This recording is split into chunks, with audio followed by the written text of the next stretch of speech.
Hello guys, അങ്ങനെ ഞങ്ങളിന്നൊന്ന് എടപ്പാൾ പോയി. അച്ഛനും അമ്മയും ഞാനും ചിനും കൂടിയിട്ടാണ് പോയത്.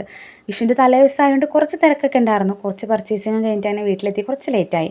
അപ്പോൾ ഇതേ ഇവിടെ ഞങ്ങളെ കാത്തിരിക്കുകയായിരുന്നു പടക്കും പൂത്തിരിയൊക്കെ കത്തിക്കാൻ വേണ്ടി. കുറച്ചൊക്കെ കത്തിക്കൽ കഴിഞ്ഞിരിക്കുന്നു. സച്ചുവിനാണെങ്കിൽ ഒരു ക്ഷമ ഉണ്ടായിരുന്നില്ല.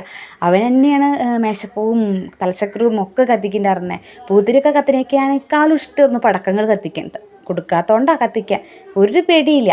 അത് കഴിഞ്ഞപ്പോഴാണ് ഞാനൊരു കമ്പിപ്പൂത്തിരി കണ്ടത്. ഇതെന്തൊരു വലുപ്പമാണ് ഇതിന്. എല്ലാവർക്കും കുറച്ച് നേരം കൂടുതൽ നേരം നിന്ന് കത്തിക്കാനുള്ളതുണ്ടായിരുന്നു. ആകെ ഒന്നേ ഉണ്ടായിരുന്നുള്ളൂ. അതുകൊണ്ട് തന്നെ അതിന് വേണ്ടി മൽപ്പിടുത്തമായിരുന്നു ആദ്യം. ആര് കത്തിക്കും എന്നുള്ള എല്ലാവരും അങ്ങനത്തെ തല്ലുട്ടായിരുന്നു. അപ്പം ഞാൻ പറഞ്ഞു എല്ലാവർക്കും ഞാൻ 5 സെക്കൻഡ് ടൈം തരാം. അത് ഞാൻ തന്നെ പിടിക്കാൻ കൊണ്ടാക്കി ഞാൻ തന്നെ വാങ്ങിയിട്ട് 5 സെക്കൻഡ് പിടിച്ചു. എന്നിട്ട് പിന്നെ എല്ലാവർക്കും ടൈം വേണ്ടിയിട്ട് എല്ലാവർക്കും പിടിക്കാൻ കൊടുത്തു. അത് കഴിഞ്ഞപ്പോൾ വീണ്ടും അത് ബാക്കിയായിരുന്നു അത് കത്തി തീരാൻ. അങ്ങനെ അതൊക്കെ കത്തിച്ച് കഴിഞ്ഞപ്പോഴേക്കും ഏകദേശം ടൈം കുറച്ച് ലേറ്റ് ആയിട്ടുണ്ടായിരുന്നു.